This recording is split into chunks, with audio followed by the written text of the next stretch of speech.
Indonesia. Langsung bersama Ryan Filbert, beliau adalah praktisi inspirator investasi Indonesia, juga seorang penulis puluhan buku bestseller nasional. Halo, selamat pagi, Mas Ryan Filbert. Halo, selamat pagi Mbak Shirley dan juga seluruh pendengar KP. Apa kabarnya hari ini, Mas Ryan? Baik sekali, luar biasa. Wah, kita sudah mulai teratur nih, seru nih. Kalau udah yang teratur begini, kita bisa series nih ngobrolnya. Oh, siap. Pengennya sih gitu ya. Mas Ryan, Yuk. ini di Balikpapan cuacanya pagi ini cukup dingin, hujan. Gimana oke. di Jakarta? Wah, kalau di sini kayaknya lumayan ini. Ininya panasnya. Oh gitu ya? Iya. Waduh. Kemarin hujan. Oh gitu, Iya. gantian berarti. Ditambah dengan apa ya, masih kita di tengah pandemi corona nih. Yes. Gimana nih Mas Ryan, dunia investasi Indonesia? Iya, jadi saya kemarin kebetulan ada undangan dan ada satu pertanyaannya yang menurut saya juga bisa saya bahas di pagi hari ini adalah, Mas Ryan, kondisi pada saat ini dalam keadaan new normal. Iya, betul. Bagaimana dengan yang namanya investasi? Kan kurang lebih kita kan bertanya seperti itu. Saya bilang, Iya, kalau masih bisa nggak sih betul. gitu kan? Nah, kalau saya selalu bilang bahwa sebenarnya kita kayaknya hari ini tuh lagi dihadapkan yang namanya diminta untuk memilih. Memilih Oke. antara punya duit atau punya uang atau memilih kesehatan. Kalau kita mau pilih kesehatan, you stay at home. You know, Iya. ada Oke. sih yang tetap di rumah dan tetap punya duit dan dia sudah bisa remote untuk pekerjaannya, artinya dia tidak memilih Work from salah home. satu tapi mengerjakan keduanya sekaligus lah. Tapi ada satu lagi yang memang ternyata perlu pergi keluar dari rumah dan Oke. ternyata dia berarti tanda kutip loh ya, mengorbankan kesehatannya atau mempertaruhkan kesehatannya. Benar nggak sih begitu?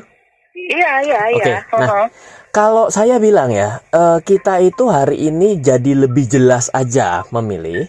Tapi sebenarnya dari dulu, dari sebelum ada yang namanya pandemi ini, kita tuh sebenarnya sudah memilih dari antara kedua itu loh. Oh ya. Masa sih? Oke, gini sekarang. Bener nggak ada orang yang pergi ke kantor sangat subuh, pulang sangat malam, berangkat sangat subuh lagi?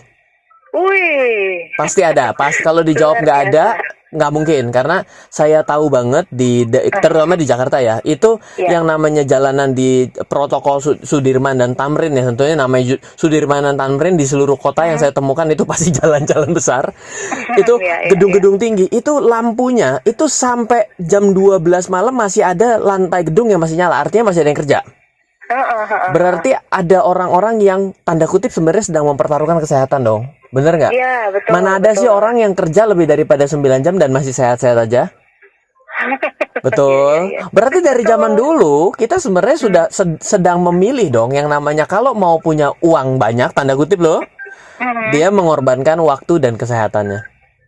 Iya. Hari ini kita lebih jelas memilih antara waktu, kesehatan dan uang.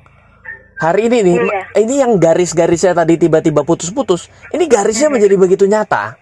Mau nggak mau sih. Hari ini menjadi benar-benar pertaruhan seolah-olah kalau keluar itu you gonna die lah, udah pasti gitu loh. Itu kayak seolah-olah begitu. Tapi sebenarnya Bapak Ibu, sebenarnya teman-teman semua, saya selalu berpikir bahwa ternyata kita seumur hidup kita ini kalau kita keluar dan bekerja, kadang kita mengorbankan kesehatan, mengorbankan waktu kita terhadap keluarga. Wah, nggak bisa, Sabtu Minggu saya kerja, hari Senin sampai Jumat saya kerja juga, pulang jam 12 malam, berangkat jam 7 pagi, lah terus. Syukur kalau jam 7, kalau jam 5 pagi berangkatnya.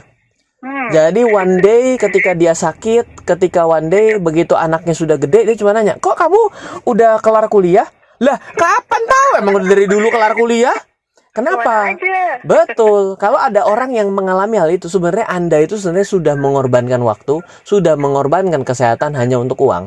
Jadi bukan hari ini saja. Hei, ayo bangun. Hari ini kita menjadi lebih jelas. So, pertanyaannya, Ryan, berarti hari ini kita tetap dalam keadaan new normal? Yes, betul. Menjadi aware terhadap kesehatan.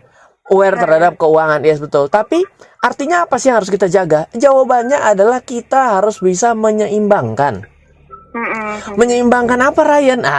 Seimbangnya itu menurut saya ada 3 dengan 2 versi yang berbeda. 3 yang pertama ya, kita harus bisa mengimbangkan yang namanya pendapatan, Betul. waktu, kesehatan. Iya. Oke, ini versi pertama ya. Nah, versi kedua, Versi kedua, kita harus bisa mengimbangkan diri sendiri, Mhm. lingkungan, keluarga dan sekitar tentunya ya. Jadi kalau misalnya Anda tangan itu masuk ke diri sendiri, lalu ketika yang kedua adalah ke lingkungan berarti keluar. Ya. Yang satu lagi tunjuk ke atas, spiritual. Jadi inilah dasar dari investasi yang benar. Investasi itu nggak melulu mengenai uang. Salah. Kalau Anda bilang, oh saya yang penting punya uang banyak. Serius, dikorbankan dengan waktu tidak punya. Akhirnya buat apa Anda juga hidup? Kalau misalnya, oh saya punya banyak waktu, tapi saya nggak punya uang. Ya, nggak lama lagi juga sakit. Iya nggak sih? Artinya kan berarti kita mengambil dua keseimbangan. Keseimbangan pertama, versi pertama adalah pendapatan, waktu, dan kesehatan. Versi kedua, apakah itu berlaku untuk memuaskan diri Anda sendiri? Atau memuaskan lingkungan Anda? Atau hanya untuk spiritual? Oh enggak, saya hanya memilih satu dari tiga. Enggak bisa juga. Sesuatu yang berlebihan tidak akan pernah berakhir dengan baik. Sekalipun positif. Contoh, saya pingin sehat. Kalau gitu saya akan minum vitamin sebanyak-banyaknya. Ya coba tes aja. Ya kan? Tertentu vitamin C sebanyak-banyaknya. Ususnya jebol. Iya enggak? Benar nggak? Sesuatu yang bagus sekali dilakukan berlebihan, dikonsumsi berlebihan, akhirnya juga nggak bagus. Iya atau ya? Betul. Iya, Nah, betul. jadi investasi pada hari ini selalu menarik. Mau investasi apa? Investasi kesehatan loh. Kenapa pakai masker kalau ngerasa investasi kesehatan nggak menarik? Iya dong. Investasi waktu. Oh, kalau gitu ngapain pulang liburan sama keluarga? Nggak usah, kerja aja. Iya dong. Yang ketiga, investasi keuangan. Oh, udah pasti. Kenapa? Iya, you name it lah, di dunia ini apa yang tidak menggunakan uang. Iya. Artinya tidak menjaga salah satunya akan chaos pada waktunya.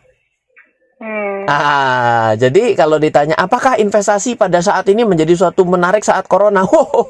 Udah lebih-lebih lagi, orang garisnya tadi putus-putus sekarang bener-bener ditarik loh. Iya. Kemarin saya dengerin presentasinya Mas Nadiem aja, Mas Menteri. Wah, nggak bisa gitu. Kita masa hari ini harus memilih antara kesehatan dengan yang namanya pendidikan. Orang pendidikan itu sebelum pandemi saja sudah agak bermasalah, dia bilang. Kita berada di urutan yang kesekian dari jumlah negara loh mengenai pendidikan. Hari ini di stop. Sadar nggak ternyata begitu banyak krisis di negara kita, di sekitar kita. Yang terjadi bukan mulai dari hari ini hanya dipertegas tebal garisnya. Kalau investment ngomong sama saya panjang nih. Nggak ngomong mengenai uang loh. Uang itu adalah bagian yang penting, yes betul. Tapi kalau kita kejar dengan cara yang salah akan menghasilkan sesuatu yang sangat salah. Gitu. Iya. Jadi ada satu kata atau paling tidak semangat nih untuk para investor atau mereka yang ingin tetap eksis gitu di dunia investasi. Yes, jadi kalau berbicara kembali, Ryan, kalau gitu saya mau ngomong dengar dari Ryan mengenai uang dong. Oke, begini. Bagaimanapun juga pada hari ini cuma ada dua prinsip utama yang berlaku, yaitu tetap berpendapatan dan tetap berpengeluaran. Kalau dua-duanya masih terjaga, Anda dalam status yang aman. Tapi kalau tidak berpendapatan tetap berpengeluaran, di mana itu pasti, iya dong. Walaupun kita nggak kerja, diam di rumah tetap ada pengeluaran. Masalah. Yang lebih lucu lagi, tetap berpendapatan tidak berpengeluaran, emang ada? Nggak mungkin. Nah, jadi bila pada hari ini menjadi dasar renungan kita adalah bagaimana agar kita punya pendapatan, mematahkan pengeluaran kita. Kalau misalnya ternyata pendapatan kita kurang, tolong cari cara baru atau cari jurus baru, cari hal yang kreatif. Kenapa? Karena orang itu dalam keadaan yang sulit akan muncul ilmu-ilmu barunya. Ilmu kepepet. Ilmu kepepet jangan nyolongan ya, jangan tiba-tiba saya akan berubah profesi menjadi apa, maling. Oh, jangan dong. No. Itu namanya mengarah ke yang negatif. Yang positif berlebihan aja salah, ya apalagi yang negatif. Gitu. Jadi kita coba lihat cara baru kita dalam mencari pendapatan. Dan kalau sebenarnya ada cara yang lebih cepat lagi dibandingkan bagaimana cara mencari pendapatan, yaitu adalah mengendalikan pengeluaran. Wah Ryan, nggak mungkin dong. Pengeluaran itu sudah sebegini kok. Serius, nggak ada sesuatu yang hanya karena keinginan atau kecanduan Anda.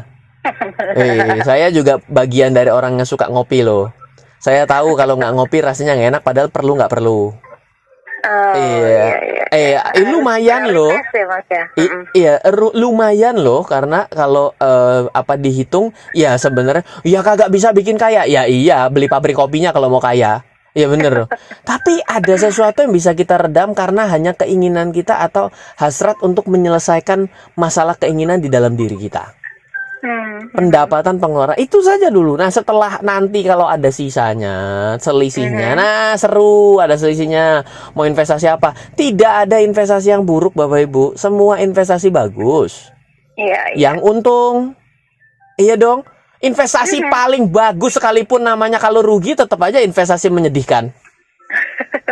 Iya dong. Iya iya. Mending Jadi gak usah gitu ya Mas. iya, kadang orang berbicara mengenai investasi apa Pak yang hari ini untung. Semuanya bagus kalau untung. Nggak bisa investasi yang untung itu kan dibeli dulu baru ngerasakan keuntungan.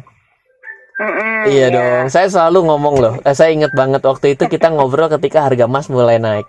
Lalu tiba-tiba kan bilang, Mas gimana kalau kita langsung mulai investasi emas? Nanti dulu saya bilang. Kalau misalnya kita berinvestasi dengan tren, saya ingat banget loh saya ngomong bareng Mbak Shirley, hati-hati kalau Anda berinvestasi dengan tren, ini kadang-kadang lebih banyak cerita sedihnya. Gitu. Mulailah sesuatu justru kalau investor bener, carinya yang ambruk. Oh. Iya, kalau orang investasi udah terlalu tinggi, dia akan terjebak di harga yang tinggi. Kalau ambruk kan logikanya begini, mau ambruk kemana lagi lu? Orang udah ambruk, masa masuk ke dalam bumi kan gitu ceritanya dong ya. Iya. Betul. Jadi ya yang namanya filosofi sederhana itu kadang-kadang kok segitu gampang. Ryan tolong sebut dong instrumen apa. Semua instrumen bagus Bapak Ibu selama dibeli di waktu yang tepat. Iya dong. Kalau emas sama juga turun ya jebol juga gitu loh ceritanya.